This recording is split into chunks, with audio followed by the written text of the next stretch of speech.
तो देखो हमें क्या करना है, मॉलिक्यूलर मास कैलकुलेट करना है। कार्बन कार्बन का मैंने आपको एटॉमिक मास दे रखा है 12। कितने कार्बन है यहाँ पे, 6 तो इंटू 6 कर दिया। प्लस हाइड्रोजन, हाइड्रोजन का एटॉमिक मास कितना होता है, तो 1 होता है। इंटू कितने हाइड्रोजन है यहाँ पे 12। प्लस ऑक्सीजन का एटॉमिक मास 16 होता है। Into number of oxygen atom यहाँ पे कितना है, 6। इसको सिंप्लीफाई करो तो 12 इंटू 6 हो गया 72 प्लस 12 प्लस 96, और इसको जब आप सोल्व करोगे तो ये आता है 180। ठीक है, तो ये था ग्लूकोज का एटॉमिक मास। ये है ये होता है ग्लूकोज। आप साथ के साथ एलिमेंट्स के नाम भी याद करते हुए जाना। ठीक है, उसके बाद ये इसको हम बोलते हैं शुगर,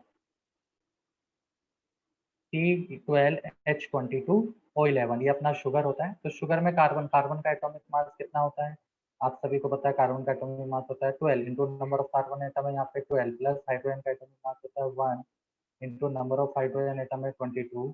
ऑक्सीजन का एटॉमिक मास होता है कितना, 16, नंबर ऑफ ऑक्सीजन एटम है यहाँ पे 11। अब इसको सॉल्व करना है, तो 12 इंटू 12 आप सभी को होता है 144 प्लस 22 प्लस ये हो गया 176। इसको ऐड करोगे तो ये आएगा 342। ओके, तो ये अपना हो गया शुगर का एटॉमिक मास, है ना। अब अपन बढ़ते हैं आगे नेक्स्ट की तरफ, जो है HNO3। HNO3 को हम कौन सा एसिड बोलते हैं, इसे हम नाइट्रिक एसिड बोलते हैं। ये भी आप लोग याद करते हुए चलो नाम, नाइट्रिक एसिड। अब नए नाइट्रिक एसिड में क्या होगा, तो hydrogen atomic mass 1 into 1 plus nitrogen atomic mass आपका 14 इंटू नंबर ऑफ एटम है 1 प्लस ऑक्सीजन एटॉमिक मास है 16 into number of oxygen atom कितने, 3। तो अब इसको सिंप्लीफाई करेंगे तो ये आएगा 63, यानी नाइट्रिक एसिड का जो मॉलिक्यूलर मास है वो कितना होता है, 63 होता है। अब बात करते हैं फास्फोरिक एसिड। इसको हम बोलते हैं फास्फोरिक एसिड, इसका भी नाम लिख लेना, फास्फोरिक एसिड। तो ये कॉमन नाम है, धीरे धीरे अगर आप साथ के साथ याद करोगे तो दिक्कत नहीं आएगी आगे। तो hydrogen atomic mass 1 into number of hydrogen atom 3 plus phosphorus atomic mass आपका 31, ये मैंने ऊपर लिखा हुआ है, into number of phosphorus atom 1 plus oxygen atomic mass आपका 16 plus number of oxygen atom into 4। इसको सिंप्लीफाई करोगे तो ये 98 देगा। तो ये आपका किसका हो गया, ये आपका एटॉमिक मास हो गया किसका, फास्फोरिक एसिड का। NH2CO NH2 ये होता है आपका यूरिया, इसे हम बोलते हैं यूरिया। तो देखो यूरिया, यूरिया में नाइट्रोजन हो गया 14 इंटू 1, ठीक है, plus carbon, sorry hydrogen, hydrogen 1 into 2 plus carbon का हो गया 12 इंटू 1 प्लस ऑक्सीजन का हो गया 16 इंटू 1 प्लस अगेन नाइट्रोजन है 14 इंटू 1 प्लस हाइड्रोजन है, तो हाइड्रोजन का एटॉमिक मास होता है 1 into number of atom 2 equal to, इसको सोल्व करोगे तो ये आएगा 60, यानी यूरिया का आपका मॉलिक्यूलर मास कितना हो गया, 60 हो गया। इसके बाद है एसिटिक एसिड, इसे हम बोलते हैं CH3COO, इसे हम बोलते हैं acetic acid. Okay, acetic acid, acetic acid में कार्बन, कार्बन का एटॉमिक मास कितना होता है 12 प्लस हाइड्रोजन का होता है 1 into number of hydrogen atom है 3 प्लस अगेन कार्बन का होता है 12, एक ही कार्बन है, प्लस ऑक्सीजन, ऑक्सीजन का होता है 16, कितने ऑक्सीजन है 2 प्लस हाइड्रोजन का 1। सॉल्व करो इसे तो ये हो गया 24 प्लस 3 प्लस 33, कितना आता है भाई, आप सभी ने सॉल्व किया होगा, 60 आता है, ये भी आता है ना। तो ये एसिटिक एसिड का मास हो गया।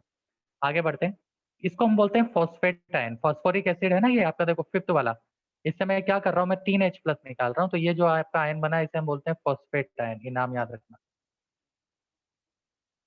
Phosphate ion. ठीक है, अगेन हमें निकालना है, तो phosphorus atomic mass 31 plus oxygen, oxygen का एटॉमिक मास 16 इंटू 4। अब ये 3 माइनस इससे मॉलिक्यूलर मास पे कोई लेना देना नहीं है, जनरली गलती क्या होती है बच्चे 3 भी ऐड कर देते हैं, तो मॉलिक्यूलर मास में इसका कोई फर्क नहीं पड़ता। ठीक है, तो ये आपका हो जाएगा 95। इसको हम बोलते हैं carbonate ion. Carbonic acid H2CO3 से बना है, तो ये कहलाता है आपका कार्बोनेट आयन, नाम याद रख लेना, carbonate ion. Carbonate ion, carbonate ion में कार्बन, कार्बन का एटॉमिक मास होता है 12 इंटू 1 प्लस ऑक्सीजन का होता है 16 इंटू 3, तो ये हो गया आपका कितना हो गया, ये 48 प्लस 12 60 आ गया। तो कार्बोनेट आयन का मोलिकुलर मास कितना हो गया? 60 हो गया। इसके बाद बढ़ते हैं आगे नेक्स्ट टॉपिक में। नेक्स्ट क्या है? एल्यूमिनियम 3+ है। अब देखो एल्यूमिनियम 3+ है, तो जो एल्यूमिनियम है, एल्यूमिनियम का एटॉमिक मास होता है 27, एक ही एल्यूमिनियम है इसलिए इंटू 1, तो ये आ गया 27। तो ये हमारे क्या थे? डिफरेंट कंपाउंड या मॉलिक्यूल्स के हमने क्या किए? मॉलिकुलर मास कैलकुलेट करने सीखे। आई थिंक ये सभी को क्लियर है। अब देख ओके, तो अब देखो आप लोगों को मॉलिकुलर मास कैलकुलेट करना आ गया है। मोल के मैंने आपको 3 फॉर्मूले बताए हैं। तो अपन सबसे फर्स्ट जो फॉर्मूला है, क्या फॉर्मूला है मोल का? मोल इक्वल टू क्या होता है? मोल इक्वल टू होता है गिवन मास अपॉन, अगर एटम है तो एटॉमिक मास लेंगे और मॉलिक्यूल है तो मॉलिकुलर मास लेंगे। ठीक है ना? तो इसके ऊपर बेस हम कुछ क्वेश्चन करते हैं। तो ये रहा आपकी स्क्रीन पे क्वेश्चन नंबर 1। क्वेश्चन नंबर 1 क्या है? बहुत ही सिंपल दे रहा हूँ। कैलकुलेट मोल। आपको क्या करना है? मोल कैलकुलेट करना है। किस किस केस में कैलकुलेट करना है? ए पार्ट है, जब आपको दे रखा हो 1960 ग्राम H2SO4। कौन सा एसिड होता है? H2SO4 सल्फ्यूरिक एसिड होता है। बी, जब आपको दे रखा हो 900 ग्राम ग्लूकोज।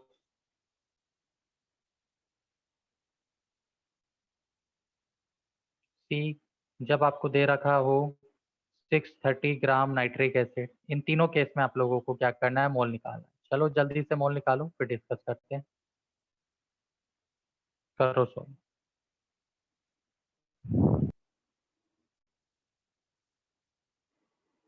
हाँ, अब देखो क्वेश्चन है हमारे पास, हमें मोल्स निकालने।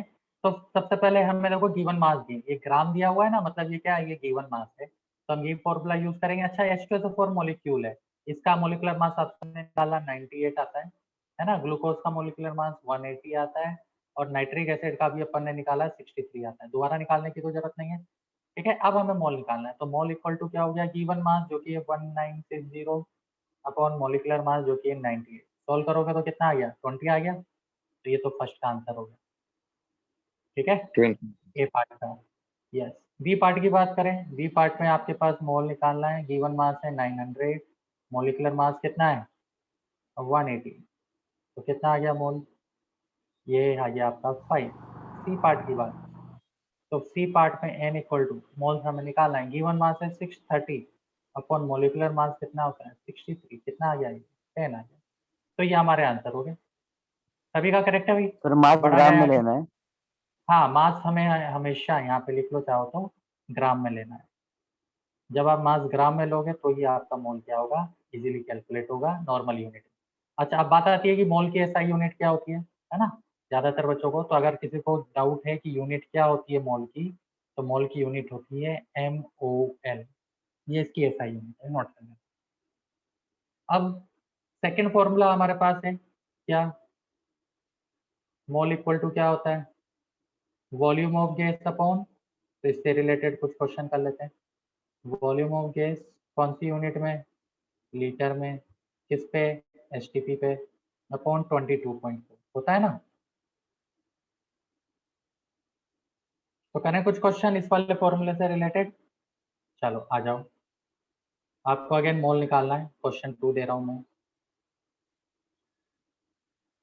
मोल इक्वल टू क्वेश्चन मार्क, कुछ क्वेश्चन दे दिए। फर्स्ट क्वेश्चन है 44.8 लीटर CO2 एट STP। दो ही दे रहा हूँ, फटाफट से कर लो। बी है 89.6 लीटर हीलियम एट STP। जल्दी बताओ, फटाफट से आंसर, 30 सेकेंड का तो टाइम हेले है। का फर्स्ट का आंसर आया, तो देखो फर्स्ट वाला कैसे करेंगे अपन। 2 mole equal to volume, volume कितना दिया है? 44.8 लीटर अपॉन नीचे कितना है? 22.4।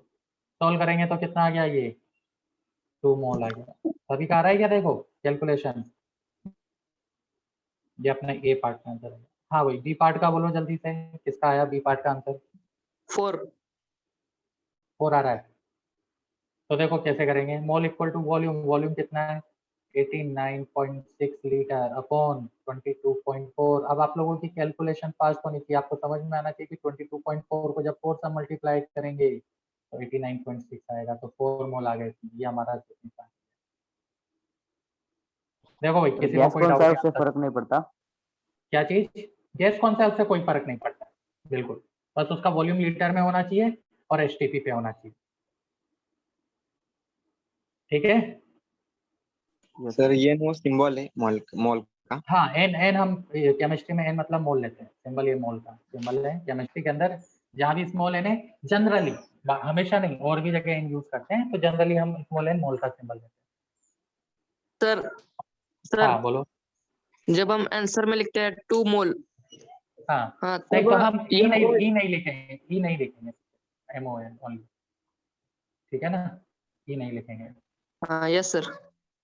ठीक है। चलो आगे बढ़ते हैं नेक्स्ट फॉर्मूले